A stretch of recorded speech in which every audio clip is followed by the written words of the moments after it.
ডুবলে পাবে ওরে মানুষ সেই মানুষের চিহ্ন বাজা জল দরিয়ায় ডুবলে পাবে সেই মানুষের চিহ্ন আগে হওয়া যায় পালকি জল দরিয়ায় ডুবলে পাবে সেই মানুষের চিহ্ন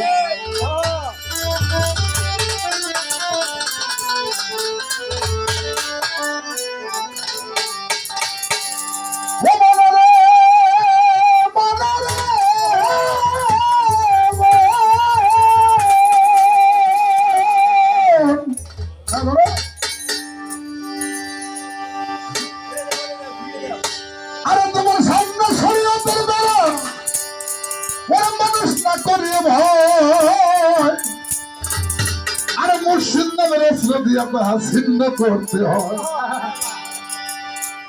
সামনে শরীয়তের বেড়া ওরে বেটা তুমি না করি ভয় মুর্শিদ নামের অস্ত্র দিয়ে তাহা ছিন্ন করতে হয়। হ্যাঁ একটা কথা কই ভাইরা বাবাজিরা পদকর্তা গুরু লালন সাহেব কইছে মানুষের কুল কাটা তখন তো দেখি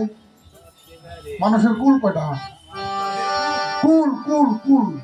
হ্যাঁ কি কি দূর হয়ে যাবো মনের বাকুল কালোর কথা কইছি নাকি কুল কুল কুল হ্যাঁ কুল কলম না কুল লালন সাহেব বলছে মানুষের কুল হলো দুইটা একটা হলো ইহকাল আর একটা হলো এই দুইটা তো লালন সাজিকার মধ্যে বলছে গুরুকুলে যেতে হলে লোককুল ছাড়িতে হয় কোন কুলে তুই যাবি মনোরায়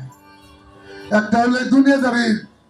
মোহমায়ার জালে আটকা পড়ে সংসার নিয়ে ব্যয় ব্যস্ত আল্লাহ রাসূল বীর মুর্শিদের নামটা খেয়াল টেয়াল নাই কাম কাজে অস্থির 24 ঘন্টায় ব্যস্ত মোহে আটকা রয়েছে এটা হলো দুনিয়ার কুল আর একটা হলো ধর্মের কুল দিনের কুল তো লালন সাহেব বলছে দুইটার মধ্যে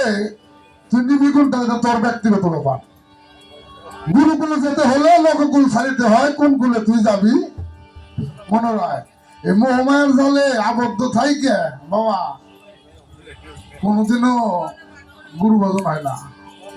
নিজেরা চিনা যায় না তাই বলছে সাধক আরে সামনে শরীয়তের বেড়া তুমি না করি ভয় আরে মুর্শিদ রাষ্ট্র দিয়ে তা ছিন্ন করতে হয়